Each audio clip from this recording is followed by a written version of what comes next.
Hello students, मैं doctor Pankaj Mishra और study IQ IAS Hindi के इस चैनल पर आपका स्वागत है। आज हम एक बहुत ही चर्चित मुद्दे पर बात करेंगे कि क्या सिबिल स्कोर के बिना भी लोन मिल सकता है या नहीं मिल सकता है। वास्तव में फाइनेंस मिनिस्ट्री और रिजर्व बैंक ऑफ इंडिया ने हाल ही में एक बड़ा स्पष्टीकरण दिया है कि बैंक्स को सिर्फ क्रेडिट स्कोर की कमी पर फर्स्ट टाइम बोरोवर्स के लिए एप्लीकेशन रिजेक्ट करने की इजाज़त नहीं है। लेकिन ये जो हेडलाइन है इसमें ही सारी सच नहीं है। इसका मतलब ये नहीं है कि हर किसी को सिविल स्कोर के बिना ही लोन मिल जाएगा। ये आज की इस क्लास में हम स्टेप बाय स्टेप समझेंगे कि सिबिल स्कोर की असली भूमिका क्या है, बैंक किस आधार पर लोन अप्रूव करते हैं, अल्टरनेटिव फ्रेमवर्क क्या है, और जैसे कि अकाउंट एग्रीगेटर और OCEN कैसे काम करते हैं, और आखिर में आप समझेंगे कि किस तरीके से यह सिबिल स्कोर काम करता है। तो इस मुद्दे पर आज के इस वीडियो में हम लोग चर्चा करने जा रहे हैं कि बिना सिबिल स्कोर के मिलेगा लोन। तो इसके बारे में समझते हैं, मुद्दा क्या क्या है, क्या क्या बातें करेंगे हम। सबसे पहले देखेंगे कि यह चर्चा में क्यों है, सिबिल स्कोर का असली रोल क्या होता है, किसको इसका लाभ मिलेगा, बैंक अब लोन के लिए कैसे आकलन करेंगे, और जोखिम और उपभोक्ता संरक्षण के क्या मामले हैं। इसके साथ साथ सेशन के अंत में हम लोग बात करेंगे अभ्यास प्रश्न की। तो शुरू करते हैं सेशन, और हमेशा की तरह सेशन को शुरू करने से पहले मैं आपको अपना टेलीग्राम चैनल बताता हूं, और चैनल है UPSC मेंटोर पंकज सर। इस टेलीग्राम चैनल को ज्वाइन करते ही आपको जो हमारे वीडियोस हैं उनके लिंक्स मिल जाया करेंगे। इसके साथ साथ अगर कोई डाउट है या क्वेश्चन है तो आप मुझसे टेलीग्राम पर पूछ सकते हैं डायरेक्टली। और साथ ही साथ आगे बढ़ते हुए हम चलते हैं आज के इस मेजर न्यूज़ पर। खबरों में क्यों है, देखिए, वित्त मंत्रालय ने साफ साफ कहा है कि जो फर्स्ट टाइम बोरोवर्स हैं, जो पहली बार लोन ले रहे हैं, जिनकी कोई क्रेडिट हिस्ट्री नहीं है, उन्हें केवल सिबिल स्कोर के आधार पर रिजेक्ट नहीं किया जा सकता। उनकी उनका सिबिल स्कोर बहुत कम है तो उनको लोन ना दिया जाए। रिजर्व बैंक ऑफ इंडिया ने भी यह साफ कर दिया है कि उसने कभी कोई मिनिमम क्रेडिट स्कोर का थ्रेशोल्ड फिक्स नहीं किया है। RBI ने यह कहा कि हमने कभी कहा ही नहीं है कि इससे ज़्यादा सिबिल स्कोर होना चाहिए तभी हम लोन देंगे। अब बैंक्स को पूरी क्रेडिट रिपोर्ट देखनी होगी, और इसके साथ साथ फाइनल डिसीजन उनके इंटरनल पॉलिसीज पर और बोरोवर्स की पूरी प्रोफाइल पर डिपेंड करेगा, केवल सिबिल स्कोर पर नहीं करेगा। तो वास्तव में अगर हम कहें कि सिबिल आवश्यक नहीं है, अगर आपसे केवल इतना कहा जा रहा है, तो ये पूरी बात नहीं है। पूरी बात यह है कि यह रिलीफ, यह जो अवसर और सुविधा दी जा रही है वो मुख्य तौर पर वे उन क्रेडिट बोरोवर्स को दी जा रही है जो पहली बार बोरो कर रहे हैं।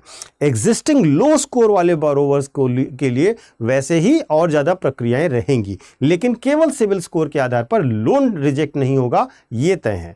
अब देखिए, सिबिल का असली रोल क्या होता है उसको समझिए। इंडिया में 4 क्रेडिट इंफॉर्मेशन कंपनीज हैं। एक तो सिबिल है जिसका नाम लगभग सब लोग जानते हैं, दूसरा एक्सपीरियन है, तीसरा इक्विफैक्स है, और चौथा CSIF हाई मार्क है। अब इनका काम केवल बोरोवर के पास्ट बिहेवियर को एनालाइज करना है और एनालाइज करके उसको रिपोर्ट करना है। स्कोर एक तरह से रिस्क का सिग्नल होता है, लेकिन ये फाइनल वर्डिक्ट नहीं होता है।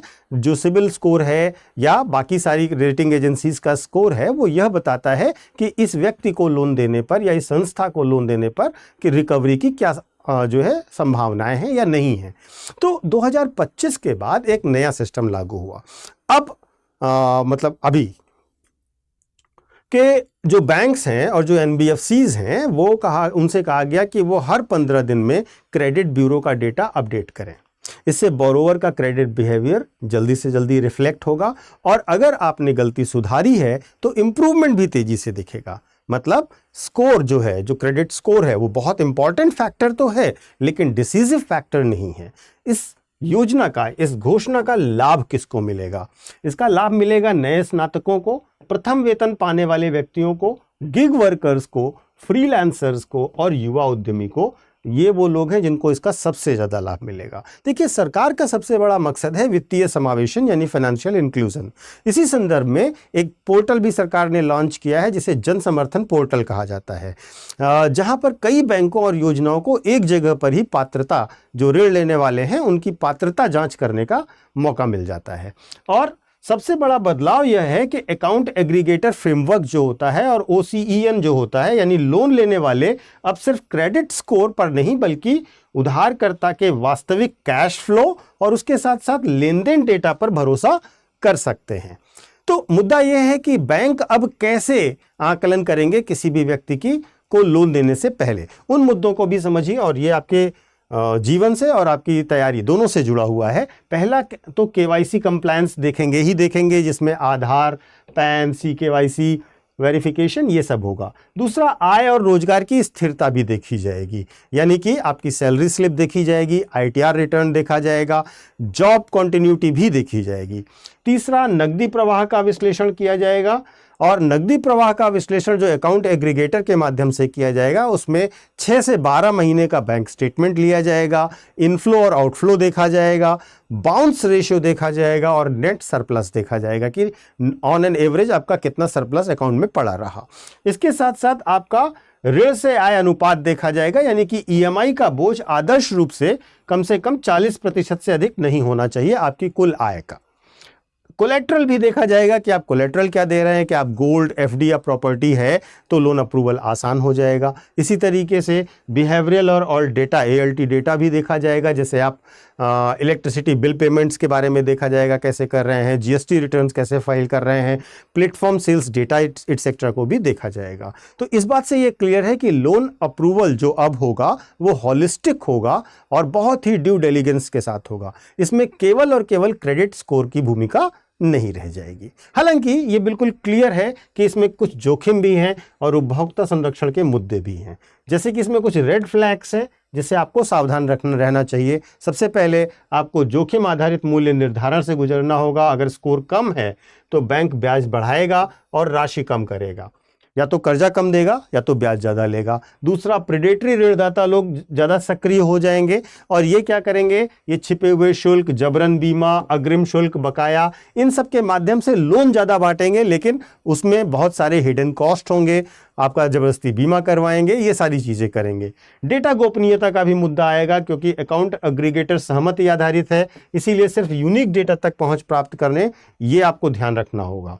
क्रेडिट ब्यूरो की त्रुटियां भी एक महत्वपूर्ण मुद्दा है, जहां पर क्रेडिट ब्यूरो हर 15 दिन में अपडेट होगा, लेकिन यदि कोई गलत प्रविष्टि है तो तुरंत विवाद को दर्ज करें। और उसके साथ साथ RBI, इस बात को भी याद रखें कि जो RBI है और जो फाइनेंस मिनिस्ट्री है वो बेसिकली फाइनेंशियल इंक्लूजन के उद्देश्य से ऐसा इनिशिएटिव ला रही है, ना कि अंधाधुंध तरीके से ऋण वितरण करने के लिए। तो रेशनलाइज होगा ये पूरा मामला। तो देखिए, इसका एक बेसिक समरी इस तरीके से समझिए कि जो फर्स्ट टाइम बोरोवर्स हैं उनको केवल सिविल स्कोर में कमी के कारण रिजेक्ट नहीं किया जाएगा। बैंक होलिस्टिक जांच करेंगे और उसके साथ देखेंगे कि उनकी इनकम क्या है, कैश फ्लो क्या है, कोलेट्रल क्या है, स्टेबिलिटी क्या है, और इसके साथ साथ एक तरीके से सिक्योर्ड रूट बनाएंगे जिससे डिसिप्लिन तरीके से आपको लोन दिया जा सके और उसके बाउंस होने की संभावना भी कम रहे। अगर हम UPSC के लिए देखें तो UPSC के लिए जो लेंडिंग है, NPA है, वो बहुत महत्वपूर्ण रूप से काम आएगी और आपको NPA से संबंधित गाइडलाइंस को ध्यान से देखना चाहिए। अब बात करते हैं एक बड़े अनाउंसमेंट की, जहां पर हम आपको 2026 की प्रिपरेशन करने वाले बच्चों के लिए एक बैच बता रहे हैं। यह बैच हमारा 31 अगस्त से क्लोज हो रहा है और 31 अगस्त तक आप इसमें एडमिशन ले सकते हैं। हालांकि हमारे बैचेस 2027 और 2028 के लिए भी अवेलेबल हैं और तीनों माध्यम, इंग्लिश में, हिंदी में और इंग्लिश में अवेलेबल हैं। अगर आप 31 अगस्त से पहले हमारा बैच ज्वाइन करते हैं 2026 को टारगेट करते हुए, तो आपको मामूली सी 9,999 रुपये की फ़ीस देनी पड़ेगी और यह फ़ीस आपको तब पड़ेगी जब आप ऐप पर जा करके इस कोड का इस्तेमाल करेंगे, PK Live। यह कोड आपको स्टडी IQ के किसी भी कोर्स को लेते समय इस्तेमाल करना चाहिए क्योंकि यह आपको सबसे ज़्यादा डिस्काउंट दिलाएगा। दूसरी महत्वपूर्ण बात यह है कि इस बैच में आपको पूरा कोर्स तो कराया जाएगा ही जाएगा, लेकिन उसके साथ साथ आपका रिवीजन का अलग से पूरा मॉड्यूल दिया जाएगा, जैसे सक्सेस इन प्रीलिम्स करके एक प्रोग्राम चलता है हमारा। उसके बाद मेंस की राइटिंग प्रैक्टिस आपको डेली बेसिस पर कराई जाएगी। एक मेंटोर अलॉट किया जाएगा जो आपकी समस्याओं को सुनेगा और उसे हल करने में आपकी मदद करेगा। आपकी तैयारी के दौरान जो समस्याएं आती हैं उन्हें हल करवाएगा। और इसके साथ साथ अगर आप अच्छा परफॉर्म करते हैं तो आपको दिल्ली में रख करके प्रीलिम्स रेजिडेंशियल प्रोग्राम दिया जाएगा, और बाद में प्रीलिम्स पास होने के बाद free of cost mains residential programme भी दिल्ली में दिया जाएगा। तो इतने सारे फीचर्स के साथ, बुक, स्टडी मटेरियल, नोट्स और गाइडेंस के साथ यह बैच केवल 9,999 का है। और अगर अभी तक आपने तैयारी शुरू नहीं करी है और बैच नहीं लिया है तो प्लीज़ जल्दी से जल्दी इसे ज्वाइन कर लीजिए। कोड याद रखिएगा, PK लाइव लगाना है। अब चलते हैं प्रैक्टिस क्वेश्चन की तरफ। हाल ही में समाचारों में चर्चा में रहा सिबिल स्कोर और लोन अप्रूवल के संदर्भ में निम्नलिखित कथनों पर विचार कीजिए। RBI ने सभी बैंकों के लिए लोन मंजूरी हेतु न्यूनतम सिबिल स्कोर 750 को अनिवार्य किया हुआ है। वित्त मंत्रालय के अनुसार बैंक केवल क्रेडिट स्कोर की कमी के आधार पर फर्स्ट टाइम बोरोवर्स के लिए लोन एप्लीकेशन रिजेक्ट नहीं कर सकते, अस्वीकार नहीं कर सकते, और अकाउंट एग्रीगेटर फ्रेमवर्क और कैश फ्लो आधारित लेंडिंग को सक्षम बनाता है, जिससे केवल क्रेडिट स्कोर पर निर्भरता कम हो सकती है। आपको बताना है उपरोक्त में से कौन सा सही है, 1 और 2, 2 और 3, केवल 3 या 1, 2, 3। अपने उत्तर को कमेंट बॉक्स में कमेंट करके अवश्य बताइएगा। Thank you so much.